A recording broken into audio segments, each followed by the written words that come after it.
স্থাপত্য মানে শুধু ভবন নয়, বরং মানুষের জীবন, নগর আর সময়কে বোঝার এক ভাষা। সে ভাবনায় উঠে এসেছে 8টি আর্কিটেকচারাল প্র্যাকটিসের যৌথ প্রদর্শনীতে।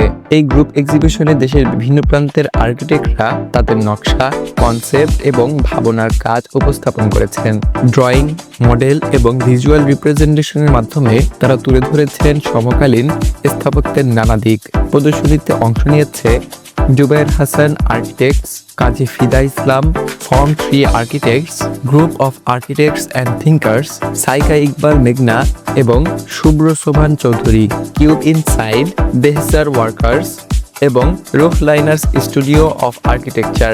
আয়োজকদের মতে এই প্রদর্শনীর উদ্দেশ্য স্থাপত্যকে কেবল নির্মাণ নয়, একটি চিন্তাশীল এবং মানবিক প্রক্রিয়া হিসেবে তুলে ধরা।